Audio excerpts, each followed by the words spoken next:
Welcome to the Bible Made Clear. So today we're going to do something a little bit different. It's not going to be a long video. It'll be a relatively short video, but myself personally, I've been going through the book of Ezekiel devotionally, um, not getting in real deep because I'm not actually teaching the book. I'm not trying to drill down real far. However, if you'd like to kind of breeze through that book with me, what I will do for you is I'll share just some of the insights that I'm getting from each of the chapters. Now, Ezekiel obviously is one of the major prophets because of the length of his book, not because of anything else. Minor prophets have short books. There's 12, and the rest of them, Isaiah, Jeremiah, Ezekiel, Daniel, they're considered major prophets. Now,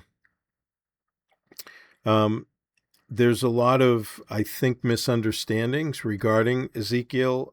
I'll be looking down because I'm going to be referring to my Bible.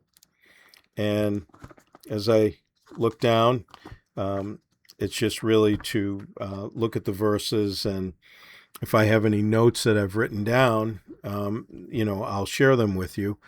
I also I don't want to get into a ton of commentaries. If a commentary has something that I think is, going to be advantageous for us, then I'll share it with you. But other than that, let's jump in. So the first 3 chapters really is involving Ezekiel's call.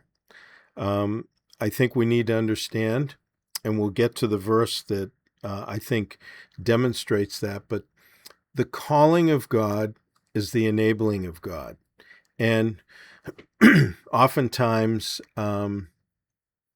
we serve God in ways that we choose. Nothing wrong with that. People have a desire to do certain things, and sometimes it's because God is calling them to do it. Other times it's because they just want to do it. Sometimes God's not calling them to do it, and they want to do it for other reasons. And there's a whole multitude of reasons that they're not bad reasons, but God's not asking them to do it. He may be actually asking to do something different, okay? I don't think that Ezekiel would have wanted the call that he got, because as you go through the book, what you realize is, like Isaiah, like Jeremiah, there was difficulty involved in their call. Their calls were not easy. And I mean, think about Daniel. I mean, Daniel really, other than, the years that he was in Israel, taken as a teenager, spent most of his life really in Babylon, in a foreign country, serving pagan kings. Now, we look at the book of Daniel and we're really impressed by him and can't wait to meet him. But yet, when you think about what he did as a prophet, I don't know, like, we have a tendency to look at the highlights that we see, but there was a lot of regular, everyday, mundane, in and out, day in and day out stuff that he had to do, like every other prophet. They had to live their life. So not every single day is a day of miracles and glory and power and everything else. That is not the norm, okay? So as we jump in here, Ezekiel obviously has a number of visions. The first one begins when he's 30 years old. That's how the book starts out. It says, now it came to pass in the 30th year, the 4th month, on the 5th day of the month, as I was among the captives, so it tells you where he was, by the river. It looks like Chebar, but it's pronounced Kebar. that the heavens were opened and I saw visions of God. So Ezekiel sees, he begins to have these visions. So what he is seeing is in a vision, okay? Sometimes it's going to be very clear, sometimes a little strange, but they all are telling us something. So um, he tells us when this happened. He said in verse 2, on the 5th day of the month, which was in the 5th year of King Jehoiakin's captivity. Now, if we could have a chart, we would see that the very last king of Israel was King Zedekiah. He was named Zedekiah. He actually had a different name. That is the name that Nebuchadnezzar gave him. So when we look at Jehoiachin, he was barely a king for 3 months. Nebuchadnezzar didn't like what he was doing, so he basically took him to Babylon, and he was in prison there. So it was the 5th year into his imprisonment, or basically the 4th to the 5th year into like the 11-year reign of Zedekiah. So it's probably around 593 BC. Now, the captivity started in 586. Daniel was taken in about 606 or 605. And if we look at a time chart, you got to remember the years go down, right? So Nebuchadnezzar had his first swipe at Jerusalem, in a sense, in 606. That's where he took Daniel, his friends, and probably a number of other young Jews to try to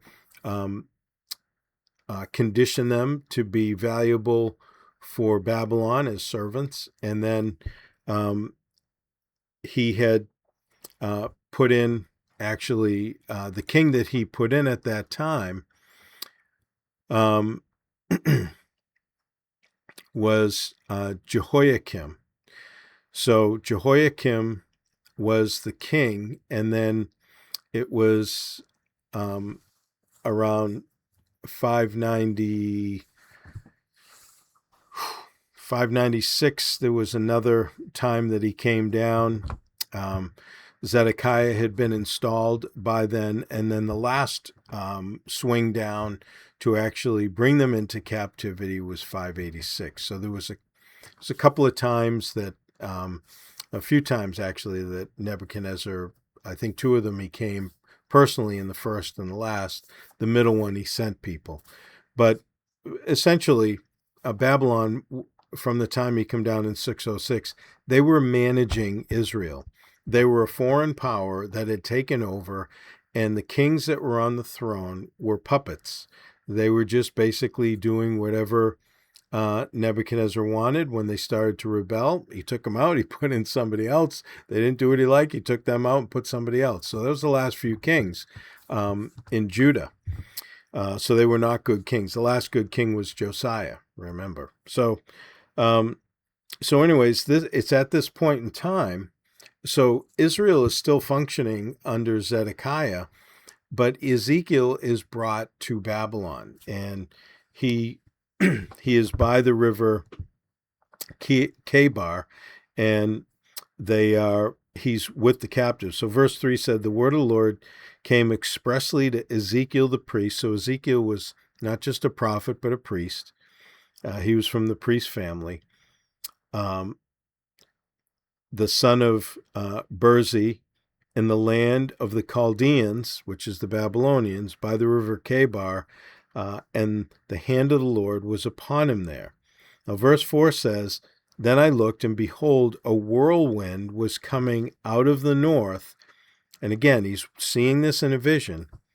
A great cloud with raging fire engulfing itself. So you can, this kind of, almost like a tornado or some kind of, hurricane swirl, right? And the brightness was all around and radiating out of its midst like, okay?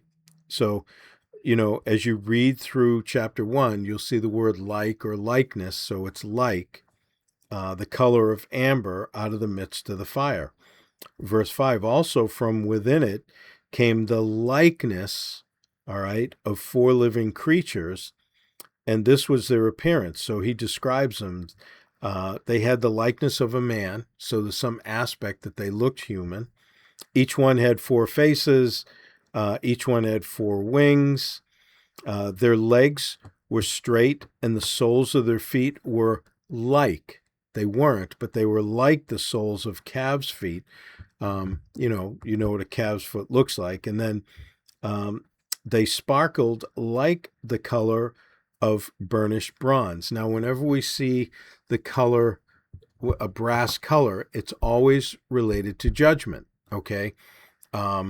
We see that in the metals in the tabernacle in the Old Testament, and then we also see that Jesus' feet were like shiny brass when John saw him on in Revelation 1 when he was on Patmos.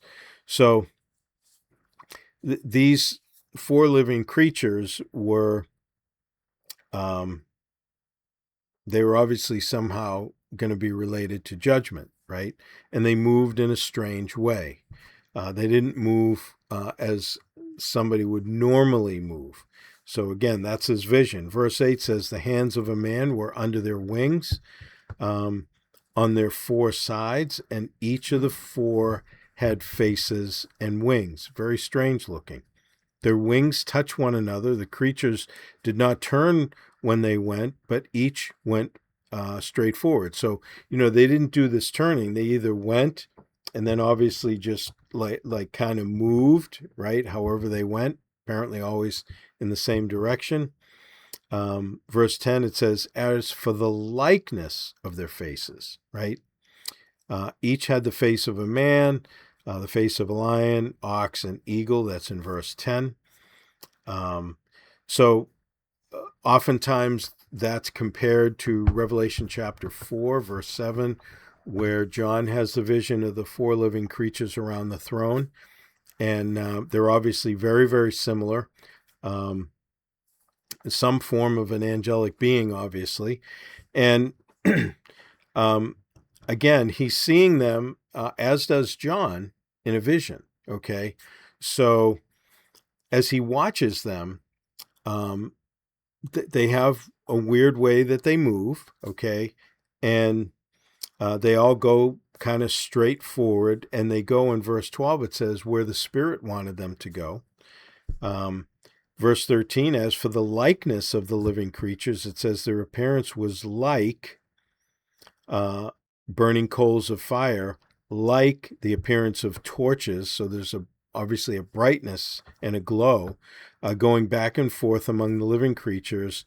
The fire was bright, and out of the fire went lightning.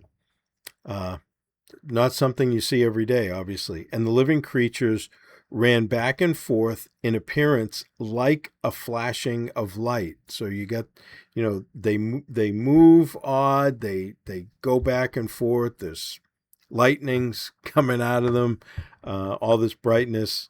In verse 15, he said, now as I looked at the living creatures, behold, a wheel was on the earth beside each living creature with its 4 faces. So you get the idea that, you have this strange looking creature, and then there's wheels on the earth, like a wheel probably touching the earth, right? The appearance of the wheels and their workings was like the color of beryl, and all 4 had the same likeness. So they're all equal in that. The appearance of their workings was as it were a wheel in the middle of a wheel. So whether they were in the midst of the wheel or whatever, we have this kind of rolling movement. And it's been explained by various commentators. First of all, this is not a flying saucer. Flying saucers don't have angelic beings accompanying them, next to them. Ezekiel didn't see angelic beings and then a flying saucer. The wheel within the wheel, people get these crazy ideas on interpretation and say, oh, see, he's seeing a flying saucer because, on the outside seems to go one way. The lights seem to be in the middle going the other way. And so they say, oh, that's what Ezekiel saw. That's not what Ezekiel saw. We do not have aliens from other planets visiting Earth. Now, we may have beings that are visiting Earth, and we may have an interaction with these beings. However, these beings are not, some little person that is, on some other planet that happened to find their way here through the universe. First of all, nobody's going to, come between galaxies and in different solar systems and everything. They'd be destroyed just trying to travel. That's just the one thing. The other thing is, with all the listening devices and all the devices that we have for technology, nothing is coming into our terrestrial. In other words, there's nothing coming from outside the Earth to inside our atmosphere. What we do have is we have the appearances of things that just appear. Okay? When things like that occur and they violate the laws of physics, then you're dealing with something that is super normal. Okay? It's not normal. It's beyond normal. It's beyond our normal. Our normal is living as God created the earth, within the terrestrial that we live in, right, in the atmosphere that he created. Everything functions by the laws of physics unless there is some spiritual element that enables it to go beyond what the normal for us in the laws that we live under and God's created, with gravity and everything else. They have to function in that way. If they are not functioning in that way, then you are dealing with the spiritual realm.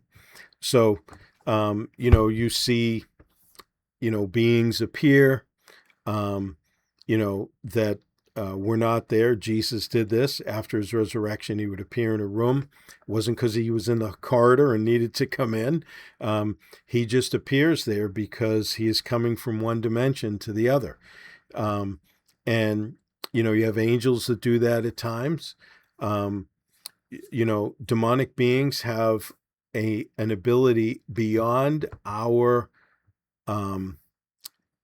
normal ability.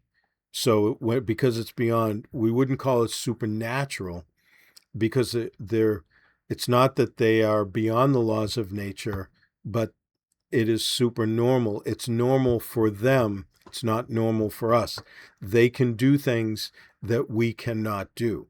And so we tend to look at them as supernatural in the sense that we believe as humans, when we see all these things, occur, whether it's in the demonic realm or whatever, artificial miracles, like the Antichrist is going to use artificial miracles and all that. But, you see these artificial miracles. In 2 Thessalonians 2, Paul talks about how Satan's going to deceive the world through the son of perdition, who is the Antichrist or the beast. And he's going to do it with power, signs, and lying wonders. Same words are used for the works of the Holy Spirit and the miracles that God does. However, they are lying, okay? They are still beyond what we can do as human beings. However, they are not for the purposes of God. They don't glorify God. They are actually working against God because the goal is deception. When you're dealing with this whole alien thing that everybody is kind of getting into, you're dealing with the demonic realm. There's no way around it, okay? So, but I only say that because I want you to understand that Ezekiel wasn't seeing flying saucers. So he has these beings that he sees with all this likeness, and Like in verse 20, it says, wherever the Spirit wanted to go, they went, because there the Spirit went, right? Let's see, verse 21, it says, and when those went, these went, when those stood, these stood, and when those were lifted up from the earth, right? In other words, these angelic beings, it says the wheels were lifted up together with them, for the spirit of the living creatures was in the wheels. So these are obviously not demonic creatures, okay? They have the face of a man, ox,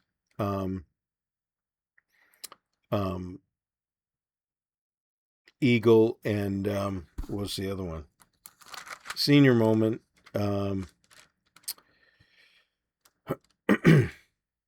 Let's see.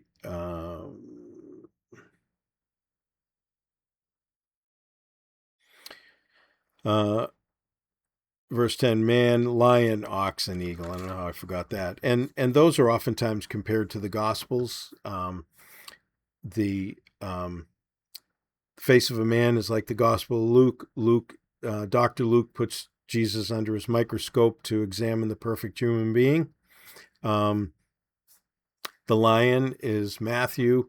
Matthew presents Christ as the Lion of the tribe of Judah. So you have the perfect man, you have the Messiah King, the Lion of the tribe of Judah. You have the ox in Mark. For the Romans, he was a servant. The ox is I mean, he just serves, powerful, and serves. And then the Gospel of John, the eagle, representative of deity that flies higher than all the other birds, up in the heavens. And so, you have this kind of representation. Again, you get the same thing in Revelation 4:7, but first of all, these wheels that are associated with these beings, they move with them, however they do that. And verse 22, the likeness of the firmament above the heads of the living creatures was like the color of an awesome crystal stretched out over their heads, right? And under the firmament, and he's talking about the atmosphere that they're in, right? The wings spread out straight, one towards another. Each one had two, which covered one side. Each one had two, which covered the other side of the body, right? They're on the sides. And when they went, I heard the noise of their wings like the noise of many waters. They were loud, like the voice of the Almighty, a tumult like the noise of an army. And when they stood still, they let down their wings.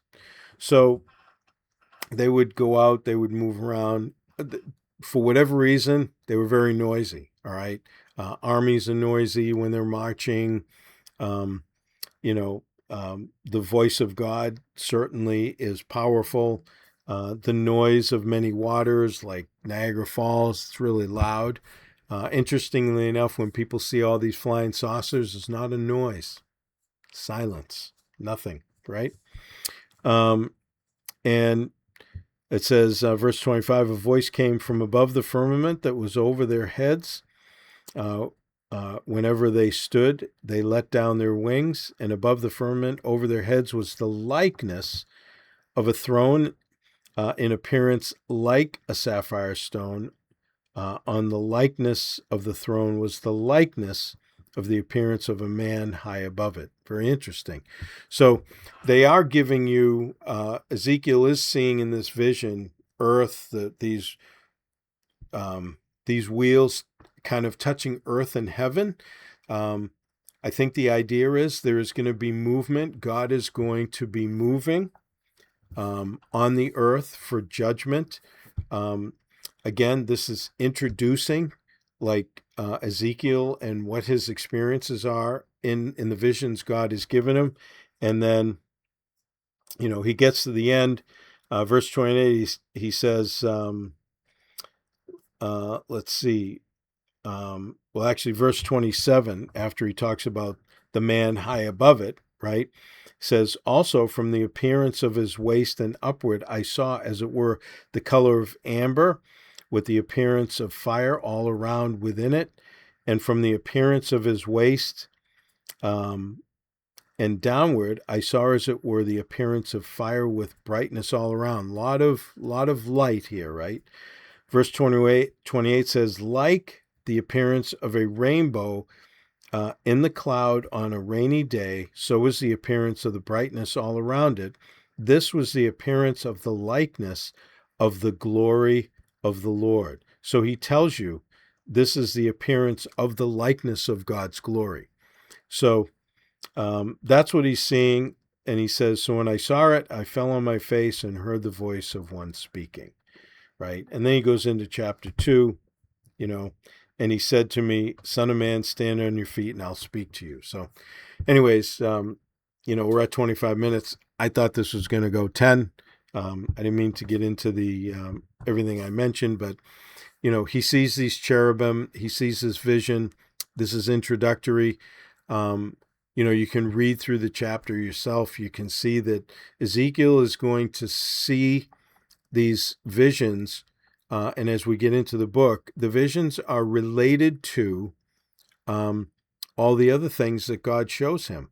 And God shows him judgment. That the main reason that God sent Ezekiel to the captives is to explain why they were there, how they had violated God's law.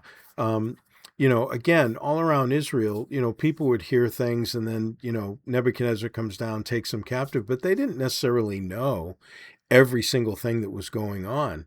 You may have a prophet in Jerusalem like Jeremiah warning what's going to happen, but that doesn't mean that everybody all over Israel was getting the message. They weren't sending this thing out on social media. It was word of mouth. People would hear different things, but Ezekiel is sent because there was certainly confusion, probably great disappointment. What are we doing here? What is God doing with us as a nation? And Jeremiah said, you go in there for 70 years, settle down. And Ezekiel, now that they're there, is saying, look, you need to understand, this is why you're here, okay? I know you're disappointed. I know you're hurt. I know, many of you were not involved in the things that the majority of the nation was doing. There were certainly faithful Jews, but the nation as a whole was corrupt. And so God brought judgment, and he explains why. He explains what they were doing. So this is kind of where it starts, but there's definitely a vision of judgment that's coming. The judgment is from heaven. And again, the 70 years had not started yet, okay? But Nebuchadnezzar was coming. And this is the reason that he was coming. So Ezekiel is going to minister to these people that have already been taken to Babylon, but then the rest were going to be coming along, and they all needed to be educated as to why they were there, because the nation of Israel was certainly confused. So with that, that's chapter 1, I guess. And, if you're interested to follow along, I'll be popping through the other chapters, but I would, I'll try to call your attention to some of the things that really stick out so that we can just get a decent understanding and maybe use this also to speak to us personally, because devotionally, I look at chapter 1 and it's like, hey, God is calling this guy at 30 years old into a ministry. Now, I don't know that Ezekiel would say, hey, that's what I want to do. He was a priest. So he was going to be out of Jerusalem. There's no more temple. Or at least he's not at it anymore. So what is he supposed to do? He's at the age where he's going to be serving in the temple, and now he's in another land. So God calls him to be a prophet. He certainly understood the law. He was a priest. They were the Bible teachers. So God picks him and then sends him to his own people to bring a message of what they needed to know, what was important for them. And again, with the brass feet of these cherubims, they they kind of protect the holiness of God and his throne and everything else. And this was what he was seeing, and how the message was going to come to him through these visions. So with that, hopefully it's helpful, and we'll look at chapter 2 next time. Until then, may God richly bless you as you continue to study His Word.